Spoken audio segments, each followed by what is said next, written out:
नमस्कार विद्यार्थी मित्रांनो, जे विद्यार्थी 12वी सायन्स नंतर bachelor of pharmacy B pharm किंवा डॉक्टर ऑफ फार्मसी फार्म डीला ॲडमिशन घेत असतील तर या ठिकाणी बी फार्म प्रवेश प्रक्रिया 2026-27साठी प्रोव्हिजनल मेरिट लिस्ट अर्थात ज्याला आपण तात्पुरती गुणवत्ता यादी म्हणतो ती पब्लिश झालेली आहे. मी या ठिकाणी कम्युनिटी पोस्टमध्ये देखील ती पोस्ट टाकलेली, पण बऱ्याच जणांपर्यंत कम्युनिटी पोस्ट पोहोचत नाही म्हणून पुन्हा शेअर करतोय. यासाठी मी कम्युनिटी पोस्टमध्ये दिलेली लिंक किंवा या ठिकाणी याच व्हिडिओच्या डिस्क्रिप्शन बॉक्समध्ये जी लिंक देतोय त्याच्यावरती क्लिक करा.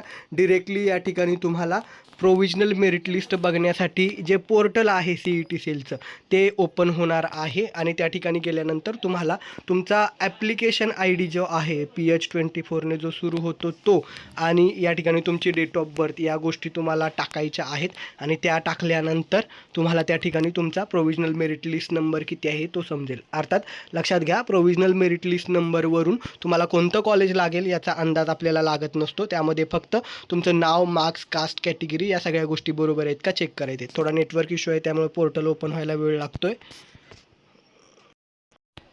तर कम्युनिटी पोस्टमध्ये दिलेली लिंक किंवा या व्हिडिओच्या डिस्क्रिप्शन बॉक्समध्ये जी लिंक दिली आहे त्याच्यावरती क्लिक केल्यानंतर अशा पद्धतीनं तुम्हाला एक विंडो ओपन होईल ज्यामध्ये तुम्हाला PH26ने सुरू होणारा ॲप्लिकेशन ID आणि डेट ऑफ बर्थ टाकायचं आहे, सबमिट करायचं आहे. यानंतर तुम्हाला तुमचं नाव, मार्क्स, कास्ट, कॅटेगरी, तुमचे जे तुम्ही सबमिट केलेले डेटा आहे, CETचे मार्क्स, तुमचे 12चे मार्क्स या सगळ्या गोष्टी दाखवल्या जाणार आहेत. तुमचा जनरल मेरिट नंबर, त्यानंतर तुमचा कॅटेगरीचा मेरिट नंबर दिला जाईल. अर्थात या मेरिट नंबरवरून तुम्हाला कोणतं कॉलेज लागेल याचा खरंच कोणाला अंदाज लावता येत नाही. फक्त त्या सर्व डिटेल्स बरोबर आहेत का एवढीच गोष्ट तुम्हाला चेक करायची आहे. अर्थात नाव, मार्क्स, कास्ट, कॅटेगरी यामध्ये काही चुका आढळल्या असतील तर त्या तुम्ही करेक्ट करून घेऊ शकता. त्यासाठी तुम्हाला काय करायचं आहे, ग्रीव्हियन्स अपलोड करायचं आहे, ग्रीव्हियन्स सबमिट करायचं आहे पुढच्या 3 दिवसामध्ये.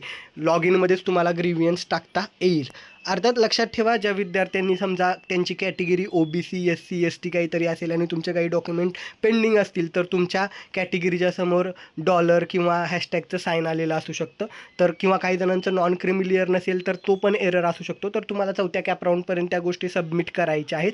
फक्त SEBC आणि OBC कुणबी यांच्यासाठी तुमच्या कास्ट व्हॅलिडिटीसाठी 6 महिन्यांची मुदत दिली जाते. या सगळ्या गोष्टी, या सगळ्या ज्या काही महत्त्वाचे मुद्दे आहेत ते इथे दिलेले आहेत, ते वाचून घ्या तुम्ही. तुमच्या काही शंका असतील खाली कमेंट करा. आता फक्त एवढीच गोष्ट लक्षात घ्या, प्रोव्हिजनल मेरिट लिस्टमध्ये नाव, मार्क्स, कास्ट, कॅटेगरी, जेंडरसुद्धा बघा बऱ्याचदा चुका होतात.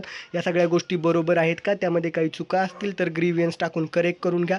आता पुढची प्रोसेस काय असणार आहे, यानंतर ग्रीव्हियन्स नंतर फायनल मेरिट लिस्ट येते. अर्थात ज्या विद्यार्थ्यांचं काही कास्टचे डॉक्युमेंट पेंडिंग होते आणि ते जर आता त्यांनी सबमिट केले तर थोडंफार कॅटेगरीचा मेरिट नंबर खालीवर होत असतो आणि फायनल मेरिट लिस्ट एकदा आल्यानंतर मग पुन्हा कॅप राऊंडचं जे शेड्यूल आहे त्यानुसार कॅप राऊंडसाठी तुम्हाला ऑप्शन फॉर्म भरायचा असतो. म्हणजे कॉलेजची यादी पसंतीच्या उतरत्या क्रमानं द्यायची असते. अर्थात ज्या त्यावेळी जे ते अपडेट आहे ते तुमच्यापर्यंत पोहोचवलं जाईल. ही माहिती आवडली असल्यास व्हिडिओला लाईक करा आणि जे कोणी फार्मसीला ॲडमिशन घेत आहेत त्यांच्यासोबत हा व्हिडिओ शेअर करायला विसरू नका. धन्यवाद. थँक्यू.